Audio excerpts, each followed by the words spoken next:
እስልምና ውስጥ እንዳልኳችሁ 5 ምሰሶች አሉ። እንግዲህ እስልምና በዋናነት በቃ ትኩረት ሊያደርግባቸው የሚገባ አንድ ሙስሊም እስላም ማለት በነገራችን ላይ ቀጥታ ቃሉን ስትተረጉሙት ሰላም የሚል ትርጉም አለው ወይ ደግሞ ሁለተኛው ትርጉም ደግሞ ሰሚት ማድረግ ሰሬንደር ማድረግ ወይ ደግሞ እጅ መስጠት የሚል አይነት ትርጉም አለው። ሁለቱም ቃሎች አንድ ላይ ተተርጉሞ ተገልጿል። ብዙ ጊዜ ከሰላም ጋር ይገለጻል። እሱ አንደኛው ክፍል ነው፣ ግን ደግሞ ለአላህ እጅ መስጠት ወይ ሰሬንደር ማድረግ ወይ ሰሚት ማድረግ የሚል ሐሳብ አለው። እስላም እምነቱ ነው። ሙስሊም ደግሞ እስልምናን የሚከተል ወይ ደግሞ ሙስሊም የሚባል ሰው የእስልምናን ሃይማኖት የሚከተል አሁን ቅድም ያልኳቸውን 5 ምሰሶች ህይወቱ ላይ አፕላይ ለማድረግ የሚሞክር ሰው። እነዚህ 5 ምሰሶች ምንድናቸው? እንደው በተወሰነ ለመጥቀስ ያህል የመጀመሪያው ሻሃዳ የሚባል ነው። ሻሃዳ ማለት በአማርኛ ምስክርነት ነው ማለት። ይሄ ምስክርነት ማለት ያለው አንድ አምላክ ነው፣ እርሱም አላህ ነው። ሙሐመድ ደግሞ የአላህ መልእክተኛ ነው። እንግዲህ በአረበኛ የምትባል ቃል አለች። እንግዲህ አረበኛ ላይ ጥሩ ስላልሆንኩ ትረዱኛላችሁ። ሻሃዳ የመጀመሪያው የእስልምና ምሰሶ። ሁለተኛው ሰላት ነው። እንግዲህ እንደምታውቁት እንግዲህ ሙስሊሞች በዚህ አይታሙም። በቀን 5 ጊዜ አብዛኞቹ ይሰግዳሉ፣ ይጸልያሉ። እና ሰላት ማለት ወደ አላህ ወይ ወደ ፈጣሪ የሚደረግ ጸሎት ማለት ነው። ሶስተኛው ዘካ ነው። ዘካ ደግሞ ማለት የተቸገሩ፣ የተጎሳቆሉ፣ የተራቡትን ሰዎች መርዳት፣ እነሱን ማሰብ ነው። አራተኛው ጾም ነው። አሁን ያልኳችሁ የረመዳንን ጾር ማክበር ነው የእስልምና ሌላኛው ምሰሶ። አምስተኛው ደግሞ ሀጅ ነው። ሀጅ ደግሞ ማለት የትኛው አቅም ያለው ይሄ እስልምናን የሚከተል ሰው ቢያንስ በህይወቱ አንዴ እንኳን ሄዶ መካ ሄዶ እዛ እንዲሰግድ የሚያወራ ህግ ነው ወይ ደግሞ የሚያወራ መርህም በለው የሚያወራ አንደኛው የእስልምና ምሰሶ ነው። እንግዲህ የራሱ ወር አለው። በቪዚት ልታደርጉ ትችላላችሁ። አይ ቲንክ እሱ ካልተሳሳትኩኝ ኡምራ የሚባል ነው። ኡምራ ደግሞ ጊዜ ሲኖራችሁ እዛ ሄዳችሁ ለመስገድ የምትሄዱት ነው። እሱ መሄዳችሁ እሱ ኡምራ ነው። ሀጅ ግን የተወሰነ ጊዜ ያለው በዛ ጊዜ ሄዳችሁ እዛ የምትጸልዩበት ከአባ ጋር ስርዓት የምትፈጽሙበት ስርዓት ነው። 5 ምሰሶች የሚባሉት እነዚህ ናቸው። ወደ ረመዳን ልምጣላችሁ። በዚህ በረመዳን ወቅት ምንድነው የሚደረገው ካላችሁ፣ በዚህ በረመዳን ወቅት እንግዲህ ሰዓት አለው። ከንጋት ጀምሮ ማታ እስኪመሽ ድረስ እስከ 12 ሰዓት ማለት ነው እንግዲህ በእኛ ሰዓት አቆጣጠር እስኪመሽ ድረስ ባለው ሰዓት ላይ ማንም ሰው አይበላም፣ ማንም ሰው አይጠጣም። ግን በዚህ ሰዓት ምን ይደረጋል ካላችሁ፣ ስራ ላይ ልትሆኑ ትችላላችሁ፣ ምንም ልታደርጉ ትችላላችሁ።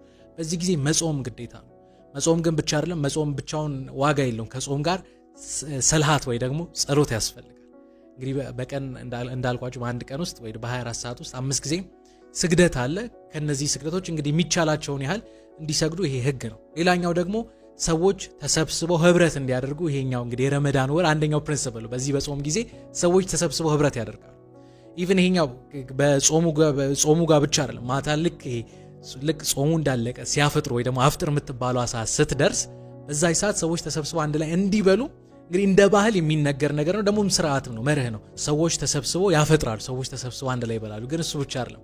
በዚያን ጊዜ የተቸገሩት ሰዎች ይታሰባል፣ የተቸገሩ ሰዎችን ይረዳሉ። አንድ ላይ ከተቸገሩ ጋር ይበላል፣ ይጠጣል። በቃ ሰዎች ኮሚኒቲ ፈጥረው አንድ ላይ በመብላት በመጠጣት አላህን የሚያመሰግኑበት ጊዜ ነው የረመዳን ጊዜ።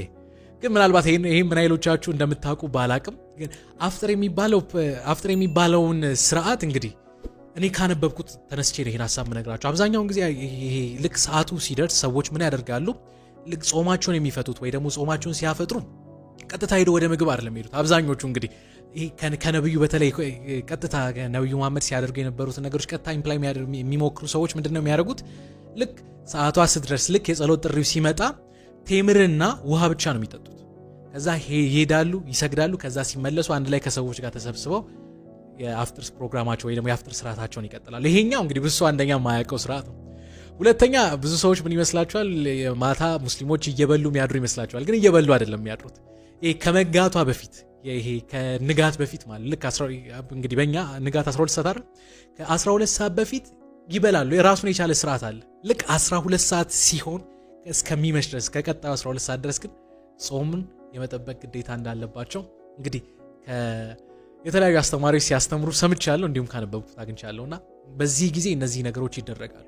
ይሄ እንግዲህ ለ29 ቀን የሚቀጥል ስርዓት ነው። እንግዲህ በ29ኛው ቀን ጨረቃ ከታየች በ29ኛው ቀን ይታወጃል። ያኔ ጾሙ ሲፈታ ኢድ አልፈጥር ይባላል። ኢድ አልፈጥር ማለት የጾም መፍቻ እንደማለት፣ ጾሙ ተፈታ እንደማለት ነው። ጾም ላይ ላለ ሰው ግን እንትን ማለት ይችላል። ለምሳሌ ረመዳን ከሪም ይባላል ወይ ደግሞ ረመዳን ሙባረክ ይባላል። መልካም ረመዳን ወይ ደግሞ የተባረከ ረመዳን ይሁንልህ እንደማለት ነው። በ29ኛው ቀን ኮከብ ጨረቃ ከታየች ያኔ የኢድ አልፈጥር ፕሮግራም ይሆናል። ከሌለ ግን በ30ኛው ቀን ባይ ዲፎልት ማለት በ30ኛው ቀን ጾሙ ይፈታልና እንግዲህ የረመዳን ወር ማለት ይሄ ወር ነው የሚከበረውም ክብረ በዓል ወይ ደግሞ የሚከበረውም ስርዓት ይሄ ነው ጾሙም ዓላማው አሁን የነገርኳችሁን ሐሳብ የሚያማክል ነው